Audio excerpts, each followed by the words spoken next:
संजीव कुमार और आप देख रहे हैं वेब समाचार। पूरे बिहार में पंचायत चुनाव हुए करीब करीब एक वर्ष से ऊपर का वक्त गुजर चुका है। गोरमा पंचायत क्षेत्र है और यहाँ के जो वर्तमान मुखिया हैं आकांक्षा देवी जी हैं। हालांकि एक साल का वक्त गुजरा है तो निश्चित तौर से क्षेत्र में गए हुए हैं, लोगों से रूबरू हो रहे हैं। नया वर्ष है और सुख दुख में शामिल होना अनिवार्य है, क्योंकि जब जनता ने मैंडेट दिया है तो शामिल होना निश्चित तौर से है। तो अभी हमसे जुड़ रहे हैं, उनके प्रतिनिधि हैं, कृष्ण मुरारी जी हैं। उनको हर काम में मदद करते हैं, डेवलपमेंट में, विकास में, समस्या में। तो इनसे जानते हैं कि जब आप जनता ने 5 वर्षों का वक्त दिया तो विगत 5 वर्षों में आपके द्वारा क्या कुछ डेवलपमेंट का कार्य हुआ, जो एक साल का जो वक्त गुजर चुका है। इसके अलावा जब भारत का संविधान एक है, जनता आपको भी चुनती है और जनता MP MLA को भी चुनता है। भारत के संविधान में लिखा हुआ है केंद्र सरकार, राज्य सरकार और पंचायत सरकार। तो केंद्र सरकार और राज्य सरकार के जितने भी प्रतिनिधि हैं उन लोगों को हर तरह का सुविधा मिलता है और जितने टर्म बनते हैं उतने टर्म का लाभ उनको मिलता है। तो फिर मुखिया को क्यों नहीं, प्रमुख को क्यों नहीं, जिला पार्षद को क्यों नहीं, तमाम मुद्दों पे बातचीत होगी। पहले तो मुरारी जी आपको वेब समाचार बहुत बहुत स्वागत करते हैं। हमारे तरफ से सभी दर्शकों को नमस्कार जी। अच्छी बात है ये कि विगत 1 वर्षों की बात कहें, जनता ने 5 वर्षों का वक्त दिया है, 1 साल का वक्त गुजर चुका है और इससे पूर्व आपकी माँ भी थी। तो देखा जाए तो क्या कुछ डेवलपमेंट एंड विकास का काम हुआ 1 वर्षों में?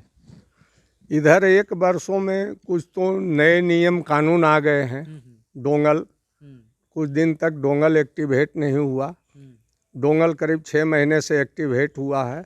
उसके बाद जो नल जल अधूरे रह गए थे उसका कार्य चालू है। कुछ नली गली का कार्य भी चालू है।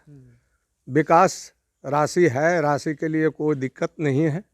विकास कार्यों चल रहा है, इसमें कहीं कोई दिक्कत नहीं। बात कहें कि 1 वर्षों के कार्यकाल की, तो करीब करीब कितने लोगों को आपके जो मुखिया हैं, चूँकि प्रतिनिधि हैं, तो ध्यान तो होगा कि कितने लोगों को प्रधानमंत्री आवास योजना शौचालय? प्रधानमंत्री आवास योजना शौचालय इसके पूर्व में मिला था। प्रधानमंत्री आवास योजना भी पूर्व से चली आ रही है, जिसका कि माननीय वितरण इस साल हो रहा है। तो करीब 170 लोगों का नाम हमारे पंचायत में है, जिसमें करीब 103 लोगों को इंदिरा आवास योजना मिल चुका है और करीब वो लोग सारे लोग बना ही चुके हैं। 3 किस्त लोगों का जा चुका है, मिल चुका है, 3 किस्त मिल चुका है। अब आगे मानिए अगला लॉट जो कुछ रेस्ट बच गया है करीब 67 लोगों का, वो भी जाना अभी बाकी है। जी। अच्छा, बात कहें सड़क नली की, तो इसमें कितना काम हुआ? सड़क नली तो वही बताया ना कि नल जल का कुछ भाग अधूरा रह गया था, तो अब इस बार फंड का बंटवारा कर दिया गया है ना। ये है नहीं कि फंड को एक ही तरफ लगाना है, उसमें कुछ पैसे पर रोक लगा हुआ है कि भाई इससे सौर प्लेट ही लगाना है, टाइड और अनटाइड है ना। तो जिस हिसाब से मानिए नली गली के लिए फंड है, करीब 15 लाख रुपए का काम नली गली में भी हुआ है और जो नल जल अधूरा रह गए थे उसमें कार्य चालू है। जी। अगर अब आते हैं मुद्दे की बात करते हैं, ये तो हुआ कि मुखिया जी को जनता ने चुना और जनता के लिए मुखिया जी ने क्या कुछ कार्य किया 1 वर्षों में। अब आते हैं मुखिया जी के हक की बात करते हैं कि जब भारत का संविधान एक है, जनता आपको चुनती है और जनता MP MLA को चुनता है, तो फिर MP MLA को हर तरह का सुविधा किया और आप लोगों को केवल मानदेय भी संतोषजनक को भी समय पे, इसके बारे में क्या कहते हैं?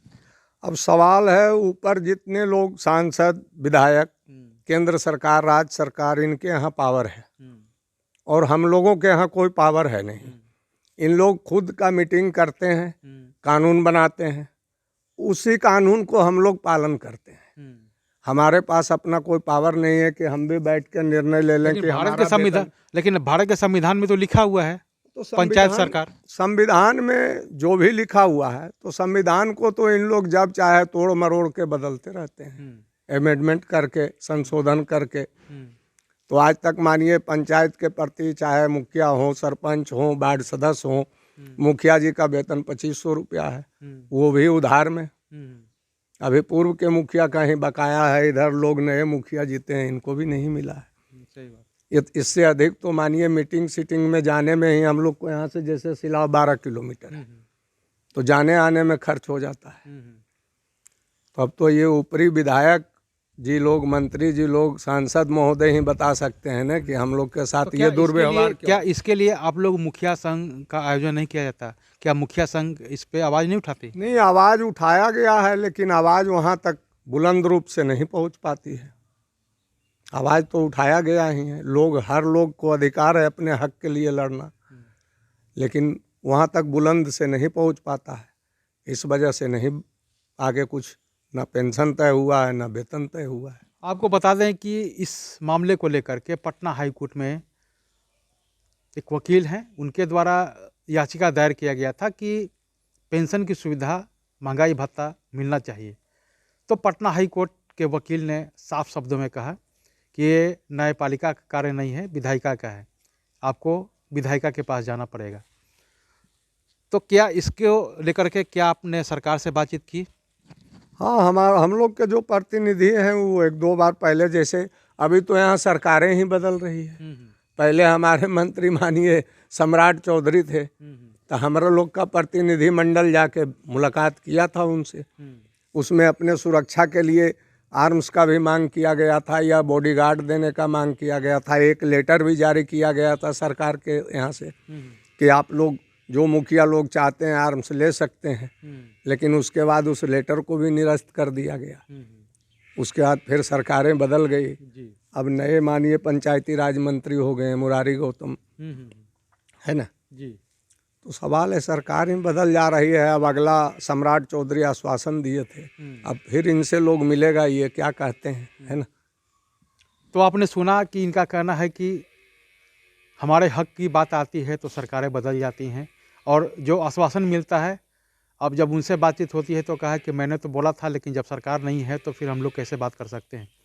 तो अब इनका कहना है कि नई सरकार बनी है, महागठबंधन की सरकार बनी है, और जो पंचायती राज व्यवस्था के जो मंत्री हैं गौतम जी, तो निश्चित तौर से इनसे भी हमारे जो है मुखिया प्रतिनिधि के मंडल के जो सदस्य हैं, अध्यक्ष हैं, निश्चित तौर से मुलाकात करेंगे। और जब भारत के संविधान में केंद्र सरकार को अधिकार दिया गया है, राज्य सरकार को अधिकार दिया गया है, तो पंचायती राज व्यवस्था को भी मुकम्मल अधिकार मिलना चाहिए, ताकि हमारे लिए भी कुछ पेंशन की व्यवस्था हो सके, महंगाई भत्ता हो, स्वास्थ्य लाभ हो, निश्चित तौर से होना चाहिए। धरातल पे अगर देखें तो जितना काम मुखिया जी करते हैं उससे कम ही लोग काम कर पाते हैं। जब शिलापट की बात आती है, उद्घाटन का बात आता है, शिलान्यास की बात आती है, तो बड़े बड़े शब्दों में लिखा जाता है सांसद महोदय का, विधायक जी का, लेकिन जो धरातल पे जो मुखिया होते हैं, जो गांव समाज के लोगों के साथ समन्वय बना करके डेवलपमेंट का काम, विकास का काम करते हैं, उन्हीं के साथ भेदभाव किया जा रहा है। तो निश्चित तौर से इस पर केंद्र सरकार को और राज्य सरकार को संज्ञान लेने की आवश्यकता है। आपने वेब समाचार में समय दिया, इसके लिए बहुत बहुत धन्यवाद। धन्यवाद।